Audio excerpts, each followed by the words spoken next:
The foundational question we're looking into this evening, the one that underlies all spiritual and psychological inquiry, is who am I? Who is this person you call yourself? How does this person, not your body, but your personhood, come into being? What are the parts that make a person feel whole? What is this me that you carry around, imagining it to be who you are? What are its limitations? What are its blind spots? What are its contradictions?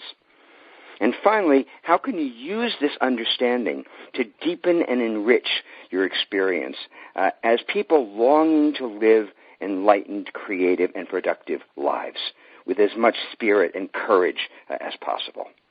Okay? So let's begin at the beginning of who am I. Each of us comes into this world as nameless, beliefless beings, unable to walk, to talk, or to defend ourselves. We're completely dependent on those around us. From those first interactions with our primary caretaker, usually the mother, the sense of me begins to form. The quality of our mother's presence and her attention seem to place us in the universe. We're either safe or unsafe, fed or hungry. We're attended to or ignored, held or not held. We absorb pictures and sensations of what we are and what we mean through these earliest emotional exchanges. Next month, we're going to be exploring the importance of the mother's gaze and how we learn empathy in depth. But for now, it's enough to understand that as infants, our perceptive powers are highly refined. An hour after a baby is born, it can already imitate its mother's facial expressions and will cry when it hears another baby crying. These visceral sensations, these experiences become matched up with language as the child learns to speak. In time, these words and symbols come to represent life to that child, bringing into being a me self that's made of thoughts and concepts and ideas. These thoughts become stories, which we then shape into what we believe about the me. Okay, stories about who we are and what our experiences mean. Now, two seminal events take place during this earliest time that will come to alter the rest of our lives. First is the giving of a name. When you're given a name, it seals the deal of the me, which now has a scaffold to build itself on. The second experience is the encounter of our own reflection in the mirror. This is huge. When we see ourselves in the mirror for the first time, the subject becomes an object. The free-floating, nameless awareness that we have as babies becomes an objective reality, and it, with its own physical shape and voice and thoughts and ability to manipulate itself through space. When this happens, when we see ourselves as this reflection, a split appears that we're not aware of, but which will have profound effects on our life later on. And it's the split between our natural, embodied, authentic experience, the authentic I self, and our imaginary, conceptualized, labeled experience, which is the small me self. This is actually the meaning of the Adam and Eve story in the book of Genesis. Because when we eat of the apple of knowledge, and we become infected with self-consciousness, which is more accurately described as story consciousness, okay, it seems to make us into separate objects. And it's this separation that exiles us from our awareness of our essential divine nature, our natural connection to God. And that is how we are expelled from the metaphorical garden. Okay? The stronger this me concept becomes, the wider this disconnect seems to grow. Self-consciousness, me-consciousness, actually blocks us from self-awareness. Okay?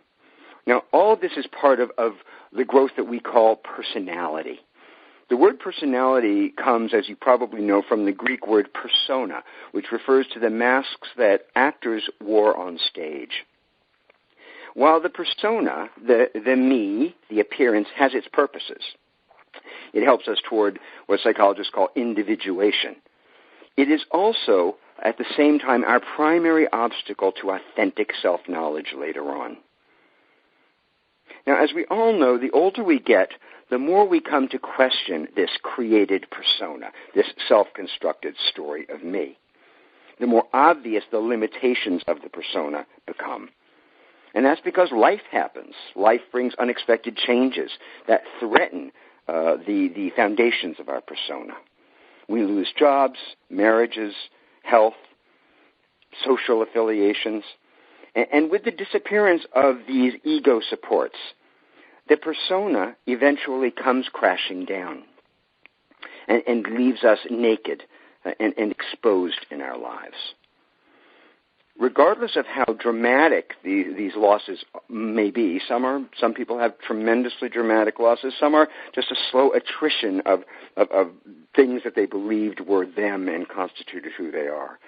Regardless of how dramatic the losses are, these reckoning moments are absolutely essential to our spiritual progress. We need these slap-to-the-forehead moments of realizing that who we think we are and who we present to the world, who we've created ourselves to be, is not at all who we actually are. This recognition can feel scary at first. It can feel like a kind of death when we have our labels stripped away. There's a sense of weightlessness, of unmooredness, of insecurity that can be very hard at first, but it's actually also the doorway to freedom. When life suddenly changes and we see that this image called me, with its name and reflection, is nothing but an illusion, a composite self made of words and beliefs and memories and feelings, layered together sort of like paper mache around an imaginary entity, we begin to approach the mysterious truth of who we actually are. This always reminds me of the movie The Invisible Man, which you may have seen. You remember the scene when the doctor peels the long bandage around and around off the invisible man, this bandage that has been his persona, his shape, more and more until finally the bandage is gone and there's nothing there. There's no one underneath. That is the same process that we all move through in our lives, a long unraveling with piece after piece taken away, till at last we arrive at the light-filled center of our eternal being, of our authentic self.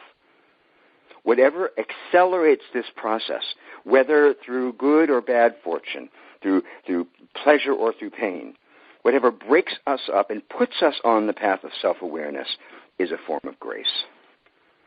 Now, let me give you a dramatic example of how this false sense of self can be stripped away and awaken us to the mystery of who we actually are.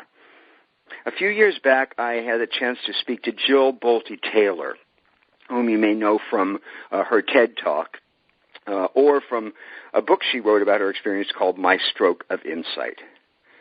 Now, Jill was a Harvard-trained neuroanatomist who suffered a potentially fatal brain bleed in 1996.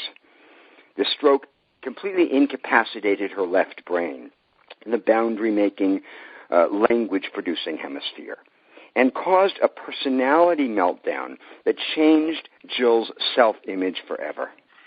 This is what happened. She was alone in her apartment in Cambridge, Massachusetts. She was 35 years old, a successful researcher, a very reasonable, commonsensical gal. When she awoke on the morning of December 10th with this piercing pain behind her eye. As the pain grew and subsided and then grew again, it brought a powerful sense of disassociation that seemed to roll over her. Jill was strangely detached from normal reality, even though she was lucid, as if she was watching herself from outside her body, or as she put it to me, in the playback of memory. This is also, in My Stroke of Insight, she has a wonderful passage. She writes, "As the language centers of my left hemisphere grew increasingly silent, and I became detached from the memories of my life, I was comforted by an expanding sense of grace." Now, it's important to know that while this was happening, she was actually wedged in a bathtub, unable to move. Okay? And yet she's having this sense of oceanic oneness and connection. And after that, she had an experience that really any mystic would be jealous about. It's a great passage. She writes, this is what she was thinking as she lay there, wedged in the bathtub, experiencing herself as connected to all that was around her. She wrote, wow, what a strange and amazing thing I am. What a bizarre living being I am. Life. I am life. I am a sea of water bound inside this membranous pouch. Here in this form, I am a conscious mind, and this body is the vehicle through which I am alive. I'm trillions of cells sharing a common mind. I am here, now, thriving as life. Wow, what an unfathomable concept. I am cellular life. No, I am molecular life with manual dexterity and a cognitive mind. Isn't that amazing? If there's such a thing as nirvana envy, that could turn you green. Now, when I spoke to Jill, she said that this was the most beautiful experience that you could ever imagine. She said she felt eternally, unconditionally connected to everything around her. And then this permanently changed how she feels and how she relates to other people. And I was very interested to know what she meant by that. How had this changed her sense of self? And what she told me is, I'm not at the effect of my thoughts so much now. I know what it's like to be free of this oppressive voice of the self that's constantly bossing you around. We learn to recognize the other hemisphere of our brains, Jill insisted. She said, as a society, we do not focus on what someone has gained in the absence of something they have lost. Good or bad are just left brain labels. The right brain doesn't label things. The point is that her life improved dramatically after this initiation. By having the story-making part of her brain shut down, Jill was actually given entree to being itself and the direct experience, which she carries to this day, of being connected to all that is and immersed in her authentic identity. She told me that she's able to operate in her life on 2 speeds, which she calls push or pause. Our left brain is all about push, she told me, but the right brain is about pause. You have to have both, the push and the pause, right and left, for balance. We're designed for both, she said. I can now identify clearly when I'm in the push or the pause. I can feel it in my body. She said, I prefer the pause because it feels better. It's more joyful and cooperative. People like me better. But at the same time, I can use the tools of the left hemisphere to push into the world. But as soon as it becomes stressful, I can feel it in my body. I'm able to avoid the negative effect, she said, the wear and tear on my physical self. And I believe it's a skill that we can all develop. Isn't that beautiful? And it's so important. Because what we discover is that the authentic self has a positive impact on all aspects of our lives, including our very neurology. The Buddha nature, the God within, the witness, the atman, whatever you want to call it, awareness of this essential self liberates us from the straitjacket of pretending to be this little me, this tiny, tormented sense of self with its obsessive stories, terrors, and conflicts, this fixed and fictional persona. When this happens, it allows us to breathe for the first time as free, self-aware spirits, liberated from the idea of ourselves. This breath is the very essence of spiritual life. To exist as the authentic self, the eternal I, in the form of the small me. To look out through mortal eyes with the wisdom of the immortal self. When we can do this, we find everything relaxes. Conflicts inside and outside begin to decrease dramatically. Doors seem to open more easily. Losses pass more painlessly. The heart gives without so many second thoughts. And there's gladness, sometimes even joy, in place of the scary trembling sense of being caught in the trance of this little doomed me. Remember that fear is the ego's currency. It's its reason for being. It's the language it speaks. And when we come to know ourselves not to be that ego, that bundle of fears, it allows us to step off the gangplank of fear onto dry land. Okay, we're able to really take our place in the world when we realize we are not that tiny, terrified ego with its limitations and its stories. Now, this comes as a huge relief, and it's the reason that the question, who am I, this ancient inquiry, has been known to be the doorway to spiritual freedoms, at least since the time of the ancient Vedas. We come to realize what we are in the process of realizing who we're not. Okay, we come to realize what we are in the process of realizing who we're not. That is, of course, why the Delphic Oracle counseled us to know ourselves. Because until we do, we live make-believe lives. We live imposter lives, like sleepwalkers inside our own dreams.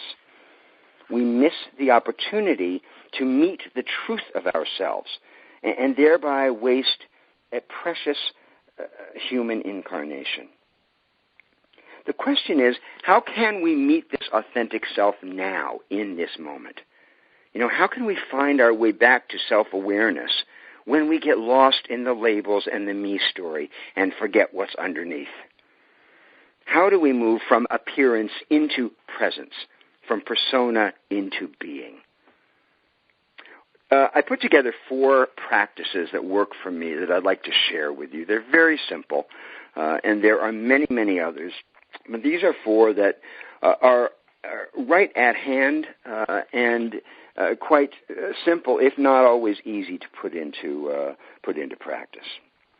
The first one is to stop talking. The first best path to self-awareness is to interrupt language and touch silence. It doesn't have to be a bucolic silence, a perfect quiet. What matters is that we unplug the mouthpiece and settle into our natural being, our native stillness, in order for thought to quiet down and reveal this vast, intelligent, knowing self that's there, just beyond the thinking mind, always watching, that's always aware. The trouble is that this self will not compete with the ego's mouthpiece. It would just as soon wait there for you to remember quietly, without any fanfare, until you turn your eye toward it, till you turn your eye from the external toward the unseen world. The self will not compete with the ego. And that's why so many people go through their entire lives without knowing that such a self is there. We're so barraged with noise and barraging others, so much more interested in what we're saying and in the mind's narration than we are in the voice of the eternal fullness and peace within. Remember, the part of you that cobbles language together is the part of you that creates the me, that creates the story. So what we want to do is stop talking, quiet down. You may want to walk in the woods or take a drive or lock yourself in the bathroom. Whatever it takes to give yourself some space and silence in which to invite the self to join you will do the trick. The second practice is to stop doing. Now, this is connected to the first practice, of course. When we stop talking, we often stop doing what Joe Bolte-Taylor calls pushing, and we learn to enter the pause state. Pausing is like silence in action. We relax the compulsive need to do, to make, to change, to push, to affirm our existence by causing waves in the world and affecting others and being seen. Instead, we allow ourselves to come to a standstill. This doesn't need to be forced or difficult. Meditators may enjoy that practice, but actually no form is necessary for pausing. What matters is that we stop and abide, that we idle in neutral gear, that we free ourselves from the pinball effects of doing, up and down, back and forth, always in motion, always caught in this judging mind that's telling you you're not doing enough, and that if you stop, if you wait, if you pause, you're going to cease to exist. Because that's the lie of modern life, that doing equals meaning, which is also why stress and depression are so rife in our culture, as well as disconnection from our spiritual center. Okay? If you believe that doing equals mattering, that doing equals meaning, you're going to be on a never-ending mouse wheel of self-creation and proving to yourself over and over again that this little me exists. There's a time to push and a time to pause. So try to find places in the day where you can stop. And when you do this on a regular basis, the self will respond. The self will begin to manifest in your mind and in your life as peace, as surrender, as joy, and as communion in the throes of any ordinary hectic day. Okay. Number 3 is to stop asking. This is really important. Life questions are powerful, useful tools, but like all tools, their power can be abused. Questions can become a deflection device, as well as a way of keeping the mind toiling away at figuring it all out. This can lead to endless cogitation and internal struggle. Because of their open-ended nature, life questions, especially the question why, can become a form of philosophical masturbation. Why, like children caught in the terrible twos. Now, self-inquiry is a vital practice, of course. It's the one that I personally am most drawn to. But even the question, who am I, can become a distancing technique. We don't give ourselves time to enjoy our awareness before we're tearing it apart like prosecuting attorneys in the courtroom of our mind. The truth is that most of the questions that matter in life can't be addressed with why. Why love? Why God? Why spiritual practice? Why art? Why beauty? Why the longing for succor? Okay? Why can't begin to touch the depth of these questions? So try taking a moment every day to stop asking, stop confronting, stop investigating and looking under rocks. Stop being curious and let what you know in this moment be enough. Retire this internal Google app that's always looking up information day and night. Okay? Stop caring about knowing more. Stop caring about understanding. Just for 5 minutes a day. And notice when you turn the answers over, how this deep, almost forgotten voice begins to speak to your inner ear. How instead of asking, you simply know. Those are 2 different modes. Knowledge doesn't require, knowledge in the sense of gnosis, knowledge of being, doesn't require questions to be clarified or to come into existence. And when we get that, when we can stop asking, it comes as a tremendous relief. And finally, stop waiting. The 4th practice is to stop waiting. For a moment each day, let yourself rest completely in the present without anticipating what comes next. This is done most easily when we do the other practices as well. When you stop talking, stop doing, and stop asking, it's quite natural to stop waiting as well. When the mind is constantly drawn toward the future, the riches of the present moment are very easily lost. As Eckhart Tolle likes to say, the now becomes something we have to get through in order to get to a future moment. And this is how we come to miss our own lives, waiting for other, better, different things to happen. You may feel a loss when you do this practice. And that's because the me, this small sense of self, survives by projecting itself into the next moment, by planning its next move, by anticipating danger, by hoping for this or that, or fighting things from happening. in the now, the present moment, the me hardly knows what to do. It gets very restless, sometimes to the point of craziness, because without a future to project onto, the me feels itself disappearing. Okay? Without scheming and planning and waiting, the ego begins to feel useless. And so what it will do is stir up everything it can to stir up anxiety, to induce fear, to produce pictures of endless monotonous dullness when nothing changes, and sensing that nothing's going to change, that we're going to be stuck. We stop. We get into action right away. Okay, but all of this really is a ruse, because in truth, when we enter the present moment, we know that there's nowhere else to go. There's nowhere else that we need to be. We can finally rest and find refuge. And remember that now is where self lives. Okay, right here and nowhere else, in this present moment. So give these practices a try and see what happens.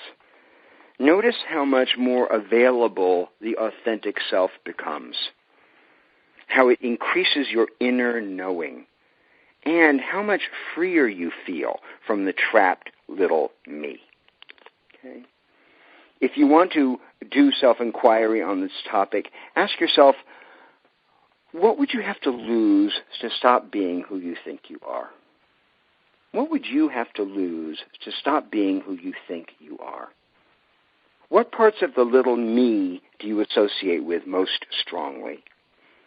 How does attachment to these parts cause resistance in you toward growth and change? That's very important. Are you aware of the authentic self operating through you in your life? And if so, how and when? How does awakened action differ from ego pushing and will? Are you afraid to pause? Are you afraid to stop asking questions? Are you afraid to stop waiting for the future? And if so, if the answer is yes, explore why this is and be as specific as you possibly can be. Because every insight you have into the false self, between you and the make-believe story, creates an opening, creates space. And with enough of these wedges of insight, the door stays open, finally. And the light of the self can always be seen. Even when we forget, even when we go to sleep, even when we numb out. The light of the self is there to call us back. We know it's there because we've had the breakthrough and the breakdown, and know that this false self is nothing but a simulacrum, a composite, and a self-created myth. So that's what I wanted to say to you tonight about the authentic self and the question, who am I? It's a big topic. We'll be looking into it all year long.